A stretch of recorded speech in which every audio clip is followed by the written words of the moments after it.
Good evening, dear sisters and brothers. Welcome to the evening session of Being Heartful Every Day with Swadhyaya. As we continue with the theme of methods and training, today we turn our attention to an essential yet often unnoticed aspect of the spiritual growth, which is assimilation.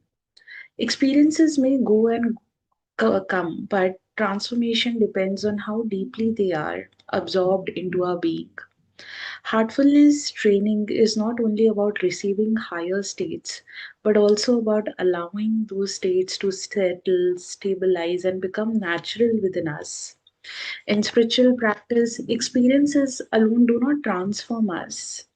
They may inspire, uplift, or open new awareness, but unless they are assimilated, they remain temporary impressions rather than lasting changes. Daji explains that training helps the system digest spiritual experience, much like the body digests nourishment. And without proper assimilation, even the finest nourishment cannot strengthen us. Assimilation is subtle. It does not happen through effort, analysis, or remembering an experience repeatedly. It happens through quiet stabilization when the heart genuinely adjusts itself to the new level it has touched. Each time we meditate and receive transmission, something refined is introduced into our system. Training allows this refinement to settle, harmonize, and become part of a normal state. This is why progress in heartfulness often feels gradual and natural. Growth is not built on dramatic experiences but on what quietly remains after the experience fades. Assimilation also protects balance. When experiences are absorbed slowly and steadily, the system remains stable. There is no inner strain, no excitement to maintain, and no disappointment when intensity decreases. Instead, depth becomes natural. For an Abhyasi, assimilation unfolds through regularity, patience, and non interference. Meditation introduces refinement, cleaning removes obstacles to absorption, and prayer deepens the receptivity, and daily living tests and stabilizes what has been received. Training happens in the intervals between experiences when the heart quietly adjusts without our noticing. We may observe subtle signs such as reaction starts to soften without conscious effort, decisions calm clarity, and inner balance returns more quickly after disturbance, and silence feels more familiar than before. And these changes are not created by trying to hold on to experiences. They arise because the heart has absorbed something deeper. Training in heartfulness also teaches us that not to measure progress by intensity. Sometimes meditation feels profound, sometimes very ordinary, but the assimilation continues regardless of outer perception. In this way, the practice becomes less about seeking and more about allowing. The heart learns to receive, settle, and stabilize again and again. Dear sisters and brothers, as we move ahead in the session, if you feel that these sessions help you remain steady in your practice, we warmly invite you to share them with your family and friends as well. You may introduce them to the Heartfulness Masterclasses and the BHED sessions, where the foundational methods gently support inner assimilation from the beginning. You'll find the additional reading material on this theme as well as videos of Revered Daji, which are available on the Heartfulness app under the Sunday tab 8th February. So you can visit this tab and explore all the material available. With this, we will now proceed towards the inspirational reading, which we are going to do from the article titled Niyama by Beloved Daji, dated December 3rd, 2018. This is from December 2018 Collector's Edition magazine. This article is also a part of the additional reading material on this theme, which is available on the Heartfulness app. So let us now read this article together. Defining behavior, integrating noble qualities. Niyama is the second of Patanjali's eight limbs of yogic practice. Daji shows how yama is not sufficient for right living. The other side of the coin is the cultivation of nobility of character through the positive duties and inner observances of niyama. Let us say that you are already perfecting the five vows of a seeker of the first limb, yama. In the process, you are giving up many negative traits and tendencies, thus clearing so many complexities from your system, the thorns and bushes from the spiritual path. The practice of cleaning removes the load of some scars that accumulate in the heart, and the tendencies and the emotional patterns that accompany them can also be removed with sincere efforts. So, yama is effectively the removal of all the don'ts, and this one part of yogic psychology. But is yama enough? We have to go further in our refinement of character, and for this, we take up niyama, which involves cultivating and molding nobility of character. It includes all the do's, the virtues, the positive duties, and inner observances. Niyama is about finding some sort of order to establish and intensify life itself. It provides us with the focus to mold our living to such a high level that we are able to radiate the fragrance of the inner state. It is about self refinement towards subtler and subtler states, both inner and outer. It is about inner gentility, elegance, and etiquette. It will eventually result in living a life in such a way that we are in tune with our divine nature. In a sense, it is about resolving within to follow a regular system of life so that one day the body consciousness resonates well with the mind in an automatic fashion, where following a certain rhythm brings about automatism. In nature, as we see, there is a tremendous order. The higher the goal, the greater the order required. To follow yama and niyama is the pious duty of every seeker of spirituality. Just as yama denotes destruction of all that is unwanted, niyama is the embracing of the required qualities in the heart. What are those required qualities? In traditional yoga, the five niyamas are, looking at the diagram, tapas, penance or removal of impurities; Swadhyaya, study of the self; Ishwar Pranidhan, surrender to God; Shwach, purity of mind; Santosh, contentment and inner happiness. Shwach. The first niyama is Shwach or purity.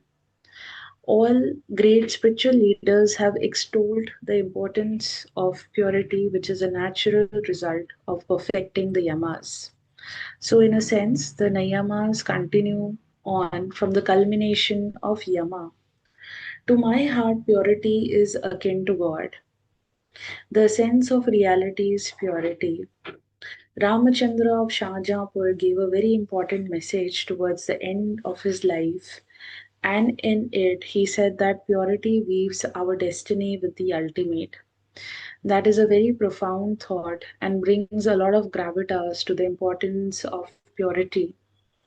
Swami Vivekananda said, the sages have said that there are two sorts of purification, external and internal.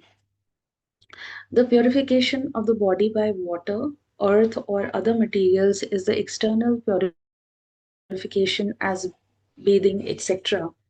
Purification of the mind by truth and by all the other virtues is what is called internal purification. Both are necessary. It is not sufficient that a man should be internally pure and externally dirty. When both are not attainable, the internal purity is the better. But no one will be a yogi until he has both. As we evolve, the food we eat, sorry, the clothes we wear, and all the habits with which we are born must slowly be adjusted to our level of evolution. We evolve not just from within, but in our manners and in our lifestyle. A complete transformation is necessary. So, purity permeates to every level of our being from inside out. Dear sisters and brothers, We'll take a pause from the reading and let us now offer the universal prayer together. All brothers and sisters are being filled with love and devotion, and real faith is growing stronger in them. सभी भाई बहन प्रेम और भक्ति से भर रहे हैं और उनमें सच्ची श्रद्धा दृढ़ होती जा रही है।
May this offering of universal prayer help strengthens the unity, the brotherhood, and the harmony in the hearts of all.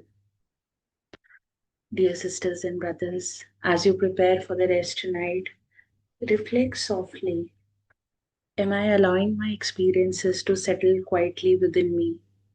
And do I trust that inner change continues even when nothing is felt? And without effort, offer the heart in surrender. Let the bedtime prayer support the gentle assimilation so that growth continues silently through the rest. Dear sisters and brothers, thank you for joining this evening session. And we look forward to your presence tomorrow for the morning session at 6 a.m. Until then, wishing you all a very good night. Thank you.